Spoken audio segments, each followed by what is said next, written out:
ಇವತ್ತಿನ ಭರ್ತೃಹರಿ ನೀತಿ ಶತಕದ ಪದ್ಯ ಸ್ವಾಯತ್ತಮೇಕಾಂತಗುಣಂ ವಿಧಾತ್ರ ವಿನಿರ್ಮಿತಂ ಛಾದನಮಜ್ಞತಾಯಾ ವಿಶೇಷತಃ ಸರ್ವವಿದಾಂ ಸಮಾಜೇ ವಿಭೂಷಣಂ ಮೌನಮಪಂಡಿತಾನಾಂ.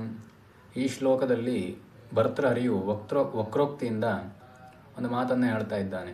ವಿಭೂಷಣಂ ಮೌನಮಪಂಡಿತಾನಾಂ, ಅಪಂಡಿತಾನಾಂ ಅಜ್ಞಾನಿಗಳಿಗೆ ಮೌನವೇ ಆಭೂಷಣವಾಗಿದೆ.